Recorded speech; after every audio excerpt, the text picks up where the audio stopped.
सत्ता में रहते हैं तो अब ये जातिवाद जनगणना की बात नहीं करते। जब पावर रहता है तब नहीं करते हैं, और सत्ता से बेदखल होने के बाद भीख मांगते हैं भिखारी की तरह।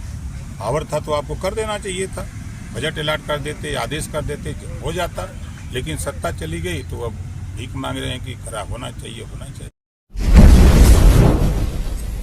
चिल्ला रहे हूँ, चाहे कांग्रेस के चिल्ला रहे हैं, चाहे बसपा चिल्ला रहे हैं, चाहे जो नेता बोल रहा है, हम तो 20 साल से ही तो आज बोल रहे हैं। जब ये सत्ता में लोग रहते हैं तो जब सत्ता में रहते हैं तो अब ये जातिवाद जनगणना की बात नहीं करते। सत्ता से बेदखल होने के बाद सपा बसपा कांग्रेस के लोग भिखारी की तरह मांगते हैं भीख। सत्ता में रहते हुए जातिगत जनगणना में नहीं करते बात। इंडिया के नाम से बनाए गए गठबंधन को बताया ईस्ट इंडिया कंपनी। समाजवादियों ने उपचुनाव को ओम प्रकाश बनाम अखिलेश यादव बनाया। शिवपाल यादव के सम्मान में पड़े कसीदे, बोले शिवपाल के साथ हुआ धोखा।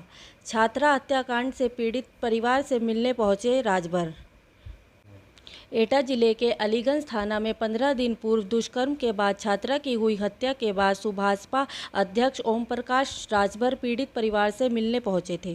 पीड़ित परिवार को हर संभव न्याय दिलाने का दिया भरोसा।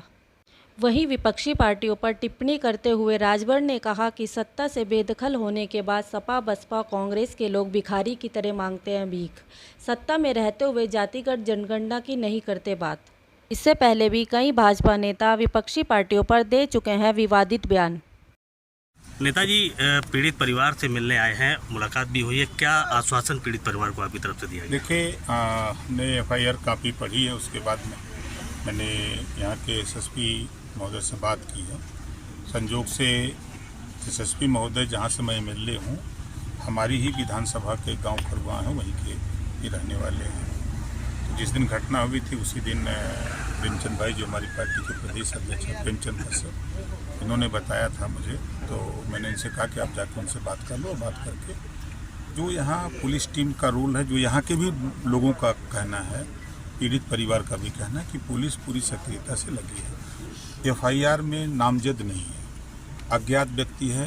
कप्तान का भी कहना है कि हम असली मुलजिम को पकड़ना चाहते। फॉर्मेलिटी करना होता तो हम किसी को चालान करा के अपना काम पूरा कर देते। तो यहाँ भी बता रहे हैं कि 5 टीम लगी है अलग अलग तरीके से, और निश्चित है कि अपराधी पकड़ा जाएगा। प्रदेश भर में कई घटनाएं इस तरीके की जो है सामने आई हैं। क्या लगता है कि कानून व्यवस्था जो है कहीं ना कहीं लचर दिखाई दे रही है? नहीं, देखिए, इतना बड़ा प्रदेश है, 25 करोड़ आबादी है, और आप अगर देखेंगे तो भगवान राम के समय भी उस समय भी घटनाएं छिटपुट तो होती थी। इतना बड़ा प्रदेश है, अब कानून का राज है, अब कानून अपना काम कर रहा है। आप देख रहे हैं, कोई भी घटना हो उसको संबंधित अधिकारी और एक्शन में लेकर के अपनी टीम गठित करके 5-5 टीम गठित करके यहाँ काम हो रहा है। इसी तरह कहीं भी कोई घटना हो जाती है तो उस पर त्वरित कार्रवाई हो रही है। क्या आप जातिगत जनगणना को लेकर सरकार के पक्ष में नहीं?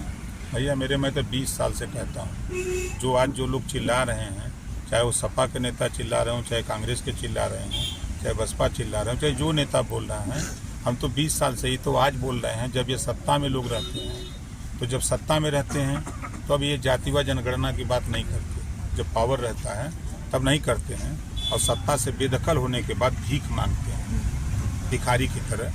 पावर था तो आपको कर देना चाहिए था, बजट अलॉट कर देते, आदेश कर देते, हो जाता।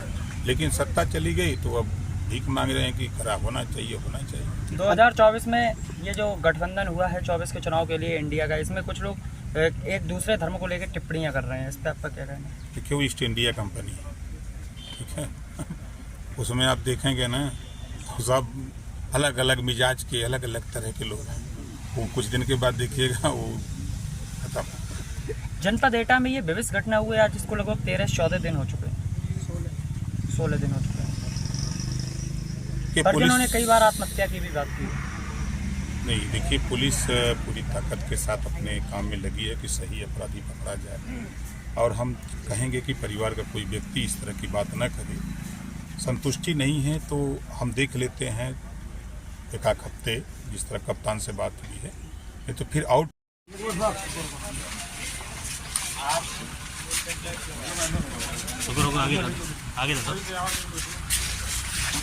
से मिलकर के डीजी क्राइम से मिलकर के और टीम यहाँ भेजवा देंगे, अपराधी पकड़ा जाएगा, हम गारंटी दे रहे हैं। राजभर जी, विधानसभा चुनाव में आप समाजवादी पार्टी के साथ थे और आगामी जो है लोकसभा चुनाव है, क्या लगता है कि आपका कद पहले से घटा है या बढ़ा है एनडीए के साथ होने पर? अब आप खुद महसूस कर सकते हैं। अभी पूरे देश में, हमारे उत्तर प्रदेश में एक बाई इलेक्शन हो रहा है। उस बाई इलेक्शन का चुनाव सिर्फ समाजवादियों ने ओम प्रकाश राजभर बनाम अखिलेश यादव कर दिया है। अब इसी में आप समझ सकते हैं कि कितनी ताकत बढ़ी है। शिवपाल जी आप पर आजकल बहुत अटैक कर रहे हैं, इससे क्या कहना? देखिए, शिवपाल जी बड़े नेता हैं, अनुभवी नेता हैं, धरातल के नेता हैं, लेकिन उनके साथ अन्याय हुआ। जब अन्याय हुआ तो शिवपाल जी बेचारे छोड़ करके प्रगतिशील समाजवादी पार्टी बनाए, लेकिन वो अपनी पार्टी, हजारों लोग सपा से नाराज लोग उनके साथ गए। नाराजगी के बाद फिर उन्होंने देखा कि ये पार्टी नहीं चला पाएंगे, तो फिर वो सपा में विलय कर गए और सपा के सिंबल पे चुनाव लड़ गए। इंडिया गठबंधन के लोगों का आरोप है कि एनडीए लगातार उनके गठबंधन को तोड़ने के लिए हर संभव प्रयास कर रही है। तमाम ऐसी जो है षड्यंत्र रचे जा रहे हैं जो उनका गठबंधन टूट जाए। एक को तो नहीं तोड़े गए। एक बताइए जो टूटा हो उनका, एक भी तो नहीं तोड़ा गया। हम लोग जनता के बीच में हैं, जनता के दुख और सुख में हम लोग काम करते हैं। गरीबों के उत्थान की जो योजनाएं बन रही हैं, चाहे केंद्र की हो चाहे प्रदेश की हो, उन योजनाओं को धरातल पर पहुंचाने का काम हम लोग कर रहे हैं। देखिए, स्थिति है कि नामजद होता तो अब तक पुलिस गिरफ्तार करके कार्रवाई कर दी हुई। पुलिस पूरी ताकत के साथ लगी है। जो यहाँ आपके यहाँ कप्तान हैं, एएसपी जिसको कहते हैं, वो हम जहाँ से एमएलए हैं हमारे विधानसभा के, जिस दिन घटना हुई उसी दिन भाई को बताया गया कि बात कर लो, और हमने भी। तो आप निश्चिंत रहिए, पूरी ताकत से यहाँ कई टीमें लगी हैं, जांच पड़ताल हो रही है, सही मुलजिम पकड़ा जाएगा, आपको न्याय मिलेगा। ठीक है साहब, हम न्याय बिल्कुल न्याय मिलेगा। हम आपको कहते जा रहे हैं, न्याय आपको मिलेगा। ठीक है।